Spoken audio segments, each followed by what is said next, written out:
Peço que os irmãos abram a palavra de Deus mais uma vez no Evangelho de Marcos, agora, capítulo de número 15. Marcos, capítulo 15, nós iremos ler a partir do versículo 16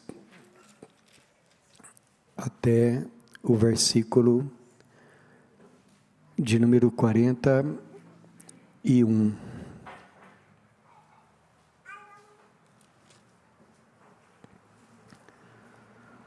Evangelho segundo Marcos, capítulo 15, iremos ler a partir do versículo 16 até o versículo 41.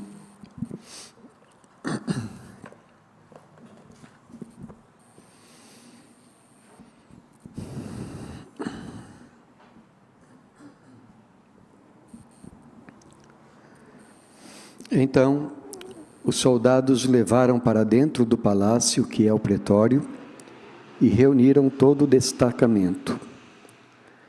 Vestiram-no de púrpura e, tecendo uma coroa de espinhos, lhe puseram na cabeça. E o saudavam, dizendo: Salve, Rei dos Judeus! Davam-lhe na cabeça com um caniço, cuspiam nele e, pondo-se de joelhos, o adoravam. Depois de o terem escarnecido, despiram-lhe a púrpura e o vestiram com as suas próprias vestes. Então conduziram Jesus para fora com o fim de o crucificarem. E obrigaram a Simão Cireneu, que passava, vindo do campo, pai de Alexandre e de Rufo, a carregar-lhe a cruz. E levaram Jesus para o Gólgota, que quer dizer lugar da caveira. Deram-lhe a beber vinho com mirra, ele, porém, não tomou. Então o crucificaram e repartiram entre si as vestes dele, lançando-lhe sorte para ver o que levaria a cada um. Era a hora terceira quando o crucificaram, e por cima estava em epígrafe a sua acusação: o Rei dos Judeus. Com ele crucificaram 2 ladrões, um à sua direita e outro à sua esquerda. E cumpriu-se a escritura que diz: como malfeitores foi contado. Os que iam passando blasfemavam dele, meneando a cabeça e dizendo: Ah, tu que destróis o santuário e em 3 dias o reedificas, salva-te a ti mesmo descendo da cruz. De igual modo, os principais sacerdotes com os escribas, escarnecendo entre si, diziam: salvou os outros, a si mesmo não pode salvar-se. Desça agora da cruz o Cristo, o Rei de Israel, para que vejamos e creiamos. Também os que com ele foram crucificados o insultavam. Chegada a hora sexta, houve trevas sobre toda a terra até a hora 9. A hora 9, clamou Jesus em alta voz: Eloi, Eloi, lama sabachthani, ou lama sabachthani, que quer dizer: Deus meu, por que me desamparaste? Alguns dos que ali estavam, ouvindo isto, diziam: vede, chama por Elias. E um deles correu a embeber uma esponja em vinagre e, pondo-a na ponta de um caniço, deu-lhe de beber, dizendo: deixai, vejamos se Elias vem tirá-lo. Mas Jesus, dando um grande brado, expirou. E o véu do santuário rasgou-se de 2 partes, de alto a baixo. O centurião, que estava em frente dele, vendo que assim expirara, disse: verdadeiramente, este homem era o Filho de Deus. Estavam também ali algumas mulheres, observando de longe. Entre elas Maria Madalena, Maria mãe de Tiago, o menor, e de José e Salomé, as quais, quando estava Jesus na Galileia, o acompanhavam e serviam. E além destas, muitas outras, que haviam subido com ele para Jerusalém. Até aqui, meus irmãos. Nós estamos chegando aqui agora, naquele grande e terrível momento para o qual o Senhor Jesus estava se preparando, desde que Ele veio ao mundo.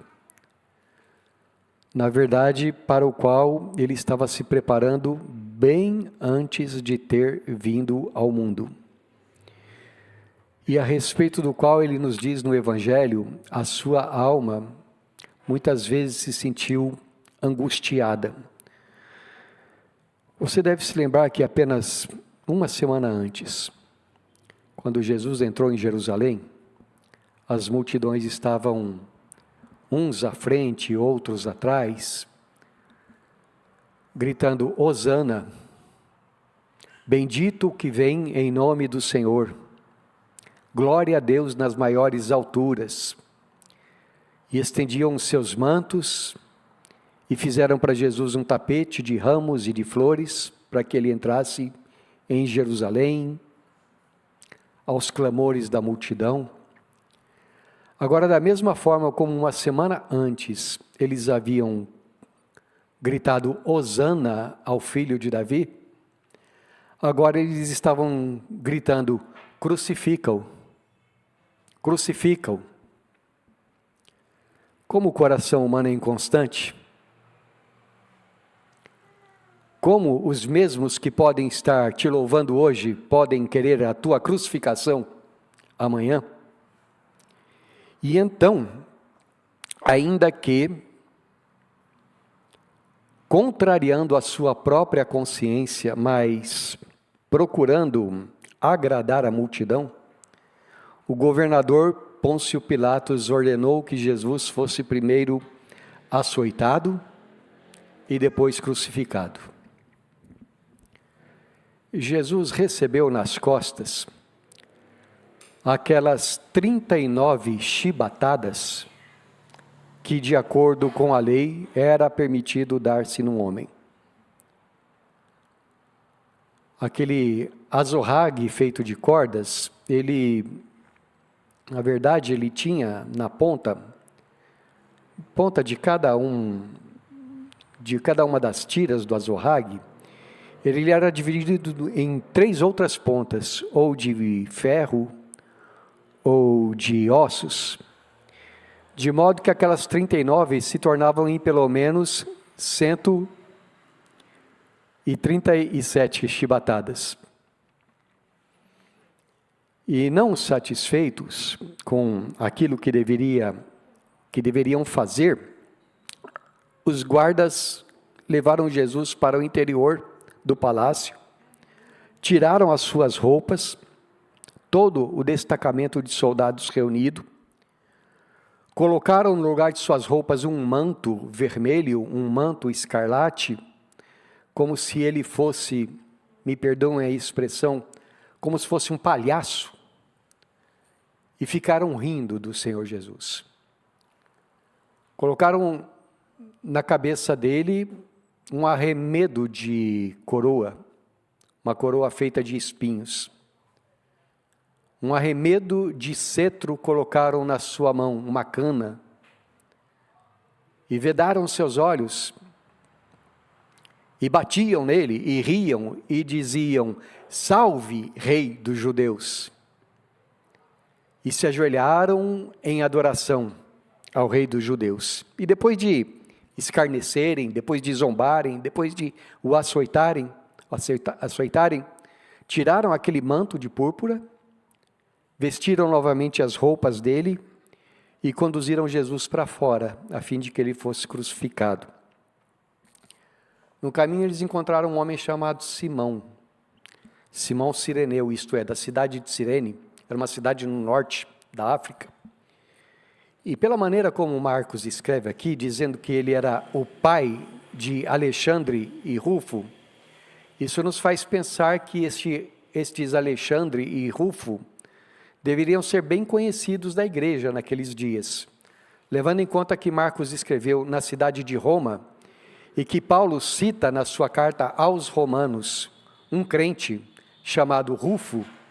Então nós imaginamos que deveria ser o pai deste homem Este homem agora no futuro crente no Senhor, juntamente com a sua família, bem, obrigaram esse homem a levar a cruz do Senhor Jesus. A cruz, na verdade, o que era transportado era apenas aquela trave transversal, e eles levavam até um lugar onde já havia um tronco colocado no chão, e ali eles fixavam aquela parte junto com o crucificado. E quando colocaram Jesus na cruz, quando o pregaram na cruz, deram a ele de beber uma mistura de vinagre e mirra, que era uma espécie de entorpecente, que eles costumavam dar para aqueles que eram crucificados, para que pudesse um pouco ajudar, se é que a gente pode dizer assim, naquela hora tão difícil. Mas Jesus recusou-se a beber aquele entorpecente. E eram 9 da manhã quando o crucificaram. E foram 3 horas até meio-dia, horas muito difíceis. Aquela placa sobre a cabeça de Jesus dizendo qual era o crime dele. Rei dos judeus. E as pessoas zombando e blasfemavam contra ele, dizendo: tu que destróis o santuário, e em 3 dias o reedificas, salva-te a ti mesmo, descendo da cruz. E os principais sacerdotes e escribas, aqueles homens que odiavam tanto o Senhor Jesus, aproveitavam para zombar mais ainda: salvou os outros, salve-se a si mesmo. Não é o queridinho de Deus, o rei de Israel? Não é o Cristo? Desce da cruz para que nós creiamos. Aqueles bandidos não creriam nem se Jesus descesse da cruz. Porque quando o coração é perverso, quantos milagres Jesus já havia realizado diante deles? 3 longas horas de intensa agonia. E a Bíblia diz que ao meio-dia fez-se trevas. Trevas tão fortes e prolongadas que duraram até as 3 da tarde. 3 horas de silêncio. 3 horas de muita dor. 3 horas que, você sabe, às vezes para nós 3 horas passam tão rápido, mas ali era como se toda a eternidade de sofrimento estivesse caindo sobre o Senhor Jesus. Dor física e mental, solidão. E Jesus orou: Eloi, Eloi, lama sabachthani. Deus meu, por que me desamparaste? Só que dessa vez não foi ouvida nenhuma voz do céu. Não teve nenhuma voz de consolo dizendo assim: este é o meu filho amado, em quem eu me comprazo. Deus ficou em silêncio. E então, embora Jesus continuasse a saber que ele era o filho amado, por causa da oração seguinte que ele faz, diz a Bíblia, às 3 da tarde, Jesus mais uma vez ora dizendo: Pai, está consumado.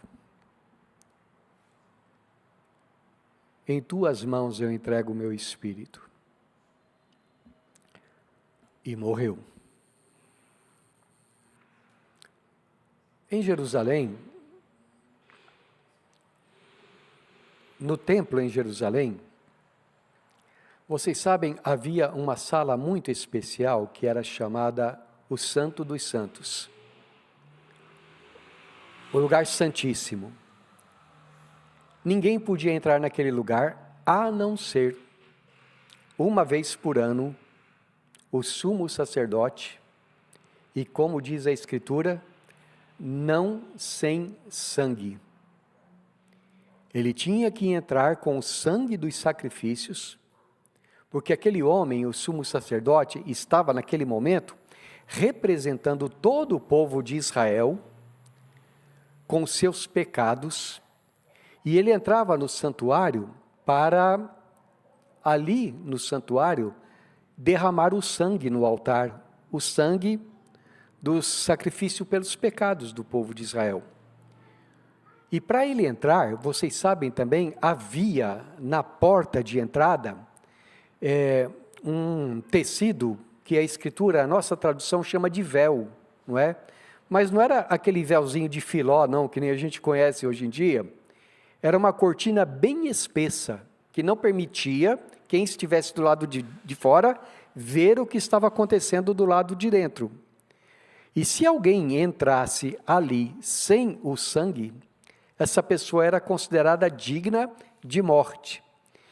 E a Bíblia nos ensina que com estas coisas o Espírito Santo dava a entender para nós que ninguém podia aproximar-se de Deus a não ser que fosse purificado dos seus pecados. E mais uma vez, não sem sangue, mas com o sangue do sacrifício. Bem, a Bíblia diz, meus irmãos, que quando Jesus morreu, o véu, de alto a baixo, como se Deus, com as próprias mãos, rasgasse aquela cortina, dissesse assim: o caminho agora está liberado. Todos podem aproximar-se, porque foi através do sangue de Jesus que tudo aquilo que os antigos sacrifícios simbolizavam se cumpriu. Em Jesus foi cumprido tudo aquilo que as antigas cerimônias apenas prefiguravam, eram apenas uma sombra. Mediante o sangue de seu Filho, então, nós podemos ser aproximados de Deus. E então, meus irmãos, nisto, nós vemos o significado, a grande razão pela qual o Senhor Jesus orou essas palavras: Deus meu, por que me desamparaste? Eu acho que muitos de nós, se não todos nós que aqui estamos, em algum momento de tristeza já fez essa oração, não é? Ou algo parecido. E meus irmãos, quando nós, seres humanos, sentimos que de alguma forma estamos desamparados por Deus, eu acho que se nós sempre e eternamente fôssemos desamparados por Deus, seria muito natural a gente fazer essa oração, porque afinal de contas a Bíblia diz: todos pecaram e destituídos estão da glória de Deus. E se Deus nos desamparasse pela eternidade, estaria sendo muito justo por causa dos nossos pecados.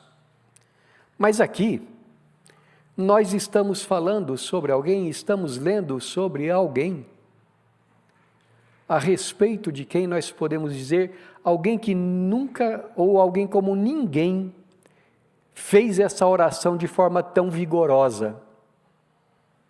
Jesus, mais do que qualquer outra pessoa, sentiu o peso das palavras que ele estava dizendo para Deus.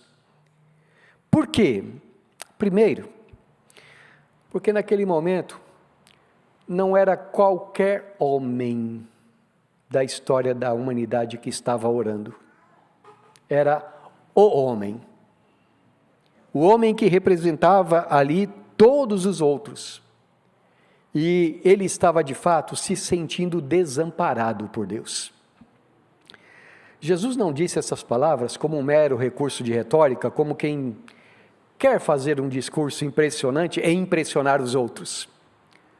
Aliás, Jesus nunca falou nada para que fosse uma mera frase de efeito e causasse boa impressão nas outras pessoas. Porque Jesus tinha como norma de vida, ele dizia assim: a boca fala do que o coração está cheio. Então Jesus não estava falando para impressionar ninguém. O que ele estava falando é o que ele estava sentindo e experimentando no seu coração. Cada palavra que Jesus falou em toda a sua vida era fruto daquilo que ele sabia ser a verdade e daquilo que ele cria ser a verdade. Por isso, quando Jesus diz assim, Deus meu, por que me desamparaste? É porque essa era a mais absoluta verdade que estava brotando dos lábios do Senhor. Era mais do que a mera expressão do sentimento da alma dele, era a realidade espiritual a respeito da qual Jesus não estava enganado. Durante aqueles quase 33 anos de vida de Jesus aqui na terra, ele havia literalmente também experimentado aquilo que experimentou na eternidade toda, o fato de que ele nunca estava só. Não somente nas horas em que Jesus se levantava para orar de madrugada, não somente nas horas em que ele estava lendo a Bíblia, ou na sinagoga adorando a Deus. Jesus, ele sabia que o tempo todo a comunhão dele com o Pai era uma coisa ininterrupta. Jesus não sabia o que é estar sozinho. Mas agora Jesus, ele está dizendo que Deus estava longe. Agora Jesus estava dizendo que ele se sentia desamparado. Você se lembra que ele já havia previsto que todos o abandonariam. E quando os fariseus e escribas se opuseram a Jesus e quiseram que ele fosse crucificado, isso não pegou Jesus de surpresa, digamos assim. Colocando de outra maneira, isso não dava desgosto para Jesus, porque desde o começo ele sabia que eles o odiariam. Quando os discípulos de Jesus o abandonaram, isso também não foi para o Senhor Jesus, meus irmãos, algo que lhe afetasse grandemente, porque Jesus sabe o que é a natureza humana. Ele sabe como é que as pessoas são inconstantes. Mas quando se fala a respeito de ser abandonado por Deus, você se lembra, certa ocasião Jesus disse assim, o Pai nunca me deixou só, Ele está sempre comigo. Só que agora era diferente. Agora Jesus estava sozinho.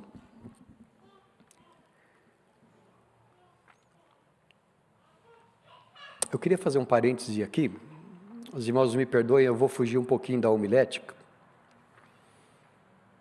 Mas eu acho que o sentir-se só, o sentir-se desamparado por Deus, e é importante para que a gente entenda o sentimento de Jesus aqui também, é o que muitas vezes sentem todos os verdadeiros filhos do Senhor. E eu quero explicar um pouco o que eu quero dizer com isso. Muitas vezes, nos, assim digamos, misteriosos desígnios de Deus, os crentes passam por momentos difíceis. Aquilo que alguns escritores cristãos místicos descrevem como noite escura da alma. São aqueles momentos, aquelas horas em que parece que, como Jó, você olha para um lado e você não vê Deus, e olha para o outro e não vê também, e parece que ora e as orações não estão sendo ouvidas. Períodos de trevas espirituais, sem luz, nas quais ou nos quais trevas nas quais Deus apenas permite, assim, um leve vislumbre da sua graça para que nós não esmoreçamos, para que nós não desistamos de andar com Deus. Uma luz interior que permanece apesar das muitas incertezas que nos cercam em determinadas horas. Algo que a gente pode, eu creio, descrever como uma esperança que não vai embora, apesar de tudo. Uma esperança na qual os dons da fé e do amor, apesar de tudo, continuam a alimentar o nosso coração e a chama do Espírito Santo continua ardendo, mesmo que ela pareça fraquinha. Ou citando novamente Jó, que no meio das suas tribulações disse assim: ainda que ele me mate, nele esperarei. Você já passou por isso? Os salmos bíblicos muitas vezes refletem, meus irmãos, essa experiência que os filhos de Deus têm. Aliás, uma frase atribuída a Martinho Lutero, eu não sei se foi ele realmente que falou, e não sei se essa frase é verdadeira, não é? No sentido de que Martinho Lutero disse algo assim: se você ainda não viu os teus sofrimentos refletidos nos salmos, então você ainda não pode ser chamado filho de Deus. Martinho Lutero às vezes era meio exagerado no jeito de falar as coisas, não é? Mas o sentido é: aquilo que os salmos dizem, não pense que você não vai experimentar. E muitas vezes os salmos, meus irmãos, eles falam como os filhos de Deus,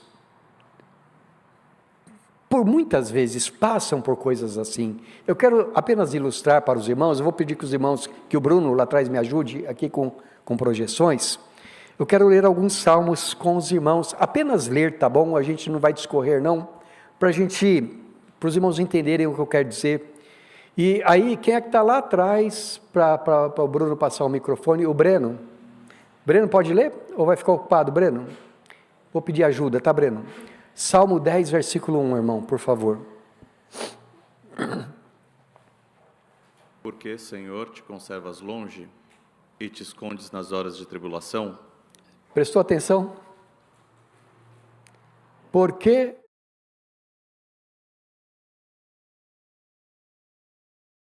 nas horas de tribulação, eu sei que um crente bem comportado do século 20 jamais falaria uma coisa dessa. 21, né? Mas Salmo 42 agora, Breno, por favor. Versículos 9 e 10.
Que esses homens oram? O que eles dizem para Deus? Mais um salmo só, Salmo 88, versículos 14 e 15.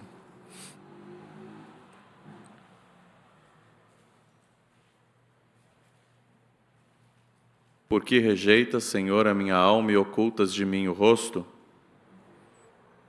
Ando aflito e prestes a expirar desde moço, sob o peso dos teus terrores estou desorientado. Isso, obrigado, Breno. O Breno, às vezes ele tem que chutar a bola e depois correr para o gol, para agarrar. Prestou atenção no que esses homens dizem? Senhor,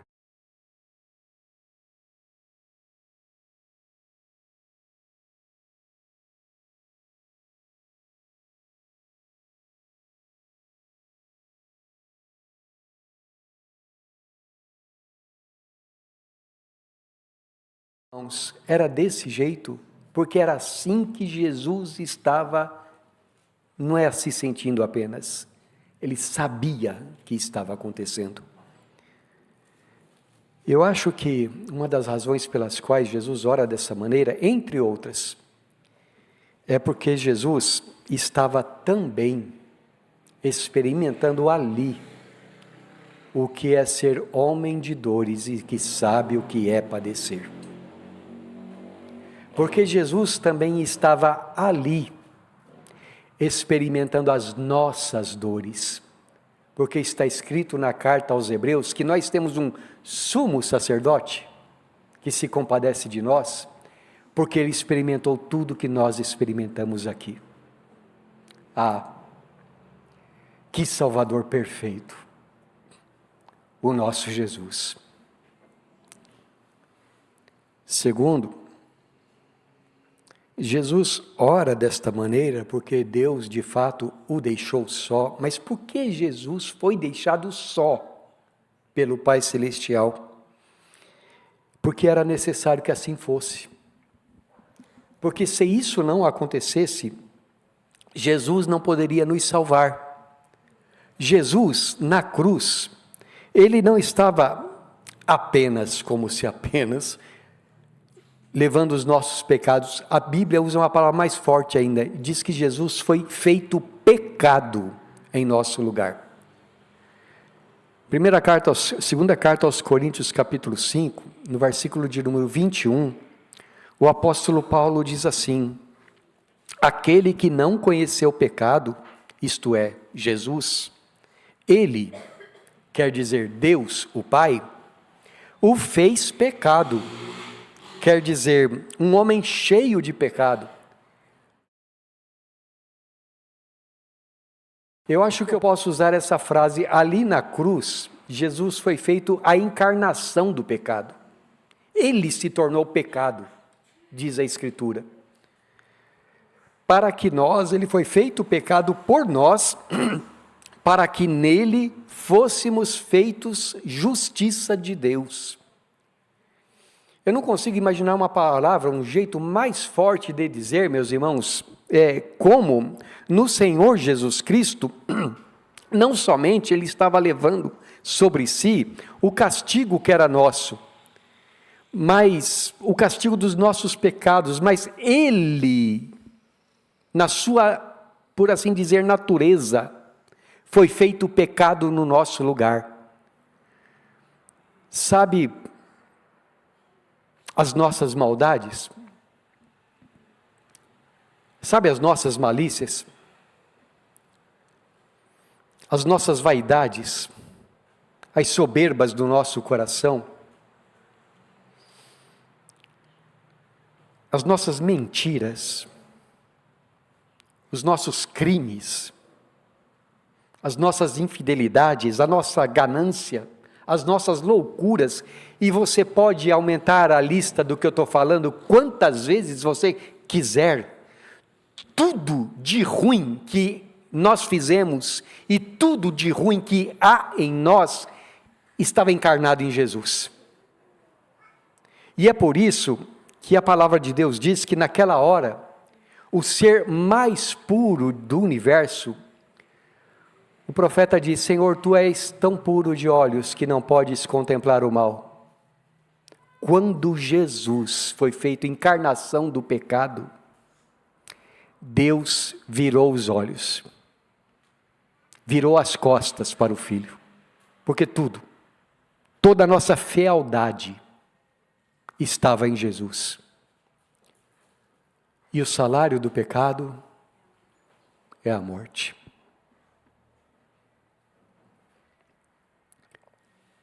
Agora você consegue também ver a glória do que está acontecendo aqui? Mas Deus prova o seu próprio amor para conosco, pelo fato de haver Cristo morrido por nós. E não foi quando nós nos convertemos, não. Cristo morreu por nós, sendo nós ainda pecadores. Como o amor de Deus por nós é grande, como o amor do Filho por nós é grande. Mas por último, Jesus também fez essa oração, porque nas horas de aflição, assim como em todas as horas da sua vida, a palavra de Deus era a palavra de Jesus. Deus meu, por que me desamparaste? Todo judeu sabia essas palavras de cor e sabia que não era a primeira vez que elas tinham sido pronunciadas.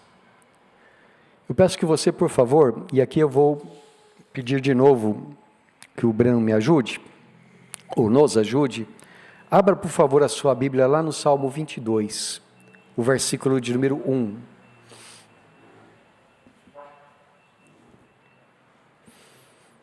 Deus meu, por que me desamparaste? Por que se acham longe de mim a salvação, as palavras de meu bramido? Isto. As palavras deste salmo, meus irmãos, o Salmo 22, elas retratam, ou retratavam no primeiro momento, a experiência de Davi. Num daqueles tempos, num daqueles dias difíceis que muitas vezes ele viveu, de conflitos interiores. E então Davi começa este salmo com estas palavras: Deus meu, por que me desamparaste? Noite escura da alma que Davi estava experimentando. Mas os antigos também sabiam que certos salmos, assim eles liam, que para além de Davi, quando Davi estava falando em nome do ungido do Senhor, Davi não estava apenas retratando a sua própria experiência, mas ele estava descrevendo os sofrimentos daquele que viria depois, que era maior do que ele, não é? De forma que, quando a gente lê o Novo Testamento vê neste salmo, assim como em outros lugares também, palavras proféticas, palavras atribuídas ao próprio Senhor Jesus Cristo. E então, eu gostaria de agora, ainda que de modo breve, fazer uma incursão neste salmo aqui, mostrando como o Novo Testamento várias vezes atribui as palavras do Salmo a Jesus. Então, no Salmo 22 aqui, enquanto isso eu vou pedir que o Breno e o Bruno estejam abrindo lá em Mateus 27, de 39 a 43 a gente vai ler, mas veja aqui no Salmo 22, do versículo 6 ao versículo 8. E então ele escreve assim: mas eu sou verme e não homem, opróbrio dos homens e desprezado do povo. Todos os que me veem zombam de mim, afrouxam os lábios e meneiam a cabeça. Confiou no Senhor, livre-o ele, salve-o, pois nele tem prazer. Agora vamos ler o texto de Mateus 27, de 39 a 43, por favor, Breno. Os que iam passando blasfemavam dele, meneando a cabeça e dizendo: ó tu que destróis o santuário e em 3 dias o reedificas, salva-te a ti mesmo, se és filho de Deus, e desce da cruz. De igual modo, os sacerdotes com os escribas e anciãos, escarnecendo, diziam: salvou os outros, a si mesmo não pode salvar-se. É rei de Israel, desça da cruz e creremos nele.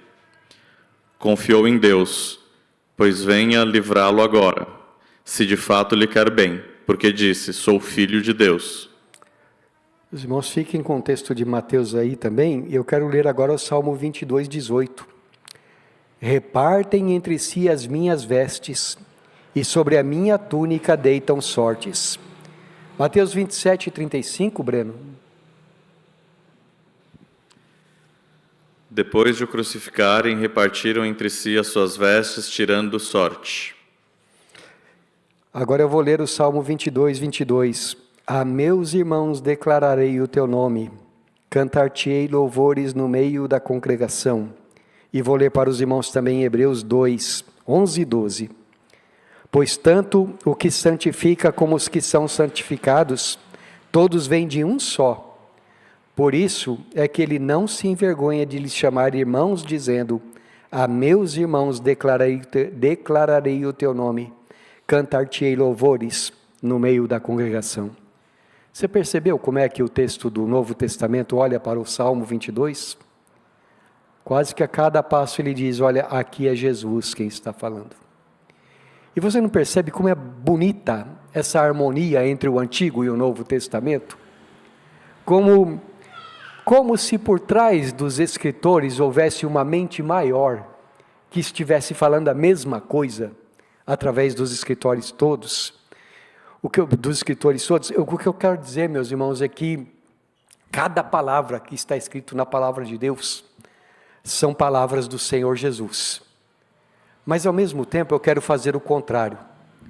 É que cada palavra que Jesus falou era a Bíblia. Por exemplo, quando o Senhor Jesus Cristo está sendo tentado por Satanás lá no deserto, para cada tentação Jesus tem uma resposta. E como é que ele começa as respostas dele? Como é que ele começa, auxiliadora? Está escrito. Quando Jesus está ensinando os seus discípulos, ele começando por Moisés, passando pelos profetas, e por todas as escrituras, ele diz aquilo que estava escrito a respeito dele. Quando Jesus está sendo questionado pelos seus opositores, Jesus diz assim: vocês não leram o que diz a Escritura? As Escrituras eram o alimento do Senhor Jesus, eram a vida dele. Tudo que ele fala é com base naquilo que diz as Escrituras. E ouvindo isso de Jesus, meus irmãos, não é uma coisa para estranhar, porque citando as Escrituras, ele também falou assim: não só de pão viverá o homem, mas de toda a palavra que procede da boca de Deus. Então tudo que Jesus fala o tempo todo, ele não está falando o que a Bíblia diz, ele é a encarnação da palavra de Deus. Ele não cita, ele fala. As duas coisas, Jesus e a Bíblia são inseparáveis. E ele também disse em outro lugar: assim como o Pai que vive me enviou, e eu vivo pelo Pai, todo aquele que de mim se alimenta, por mim viverá. A Bíblia, nesse sentido, era tudo para Jesus. E é por isso que nesse momento, quando ele está se sentindo desamparado, o que ele faz é pegar a Bíblia e fazer da Bíblia a sua oração. O que ele está fazendo é, apesar de tudo aquilo que está acontecendo, é como se ele dissesse assim: olha, eu posso estar desamparado, mas eu não me desgrudo do meu Pai. Eu vou agarrar aqui, e eu vou ficar firme, eu vou aguentar tudo. Senhor, Tu continuas a ser o meu Deus, apesar de todas as coisas. Agora você se lembra que na carta aos Hebreus está escrito que naquele momento, quando Jesus estava oferecendo com forte clamor e lágrimas orações àquele que o podia livrar da morte, ele foi ouvido. Eu acho uma coisa interessante, meus irmãos, é que assim, é que o jeito de Deus fazer as coisas, ou o jeito de pensar as coisas, é bem diferente do nosso, não é? Então, por exemplo, se eu digo assim: Marineide, ó Deus, livra-me do mal, aí o que eu estou querendo dizer é: Senhor, não deixa eu passar por aperto nesse mundo, né? Deus é fiel? Mas então por que a gente passa aperto nesse mundo? É porque o jeito de Deus pensar não é o mesmo que o nosso. Deus livrou Jesus da morte? Livrou.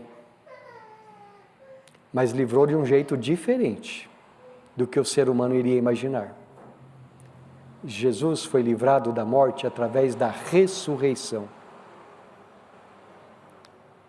E graças a Deus que foi assim, porque é por causa disso que nós podemos dizer que tragada foi a morte pela vitória. Bem, meus irmãos, vamos tirar algumas implicações disso para a nossa vida. Primeiro, nós vamos participar da ceia agora. Todas as vezes que comerdes deste pão, beberdes deste cálice, anunciais a morte do Senhor até que ele venha. Não olhe para o pão e o vinho. Com os olhos da fé, olhe para além, para aquilo que o pão e o vinho significam. Olhe para Jesus ali na cruz, desamparado pelo Pai, feito pecado. Veja como é grande o amor que Ele tem por você. E veja o resultado desse amor. Irmão, o véu foi rasgado. Nada impede a tua comunhão com Deus. Nada impede o teu acesso a Deus. Entra no Santo dos Santos, por este novo e vivo caminho que Ele nos concedeu pelo véu, isto é, pela sua carne. Tenha paz com Deus. Jamais pense que Deus te odeia, que Deus está contra você. Encontre no Senhor Jesus a cura para a sua alma, o remédio para os seus pecados.